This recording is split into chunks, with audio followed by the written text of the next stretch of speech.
ऊंची ऊंची कोठवा उठाए मोरे बाबा हो, चारों ओर खिड़की कटाय जी।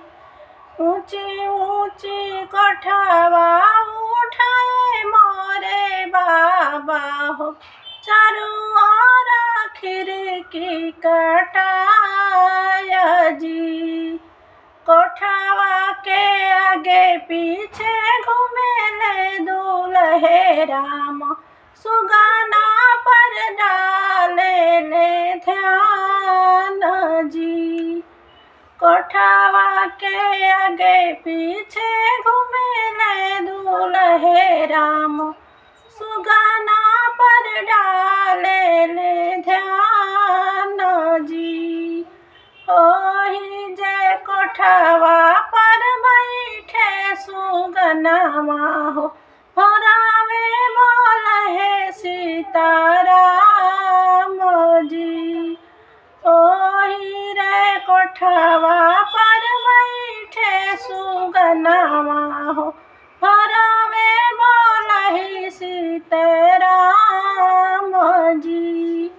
इहो सुगनवा ससुर हमारा के दीहा हो, तब हम करबो बियाह जी।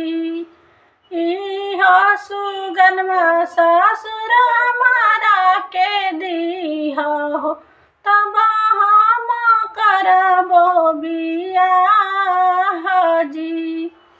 सोनावा जे देबो बाबू, चनिया जे देबो, देबो में रुपया दहेज जी। सोनावा में देबो बाबू, चनिया जे देबो, देबो में रुपवा दहेज जी। इहो सुगनवा दुल्हा तो के नाही देबो, भोरही बोलला सीताराम जी।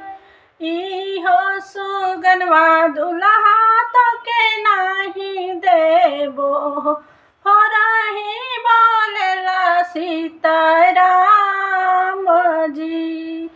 घर में से निकले ले भैया हो कवन राम, नैना ललित होई जाय जी। घर में से निकले ले भैया हो कवन राम, नैना ललित होई जाय जी। चाँद सूरज ऐसन बहिनी हम दिहलो, सुगावा के कवन बाटे मोल जी। चाँद सूरज ऐसन बहिनी हम दिहलो, सुगा